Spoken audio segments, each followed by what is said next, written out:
Il y a quelques jours, il y a une personne qui est venue me voir dans la rue et qui m'a dit « Je suis tunnelier, c'est moi qui creuse les tunnels du Grand Paris. » Et je suis arrivé en France il y a une trentaine d'années et depuis 30 ans, je travaille en France en tant que tunnelier. Et il y a quelques mois, j'ai demandé mon renouvellement de mon titre de séjour parce que j'ai pas la nationalité française. Et à la préfecture, on ne m'a pas donné le renouvellement de ce titre de séjour, mais on m'a pas dit qu'il était refusé, on ne m'a pas répondu pour l'instant. Et j'ai relancé à plusieurs reprises pendant des mois et des mois pour avoir ce titre de séjour. J'étais marié, je vivais avec des enfants, j'avais un emploi, je contribuais à faire vivre ce pays, la France. Et mon employeur, au bout de 2 mois, m'a dit parce que votre titre de séjour n'a pas été renouvelé, je suis obligé de vous licencier. Et donc j'ai perdu ma femme, ma famille, j'ai perdu mon logement. Et cette personne, elle se retrouvait aujourd'hui à dormir dans la rue. Alors peut-être que vous, ça vous fait rire ou ça ne vous fait rien. Mais sauf qu'avec la proposition de loi que vous êtes en train de proposer aujourd'hui, une personne qui est en attente du renouvellement de son titre de séjour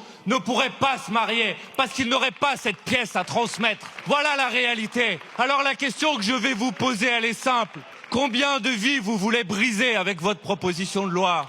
Combien de familles vous voulez détruire avec votre proposition de loi? Combien d'enfants vous voulez abandonner avec votre proposition de loi? Ça, vous voyez, c'est pas des mots et des phrases. C'est pas de la politique politicienne pour essayer de se faire du beurre électoral sur le dos des personnes qui vivent en France. Et qu'à lieu d'insulter à longueur de plateau et à longueur de prise de parole dans l'hémicycle, vous pourriez tout simplement remercier. Parce que vous savez, quand des gens contribuent comme ça à la vie de la nation, qui sont essentiels à la vie de la nation, la moindre des choses, c'est tout simplement de leur dire merci.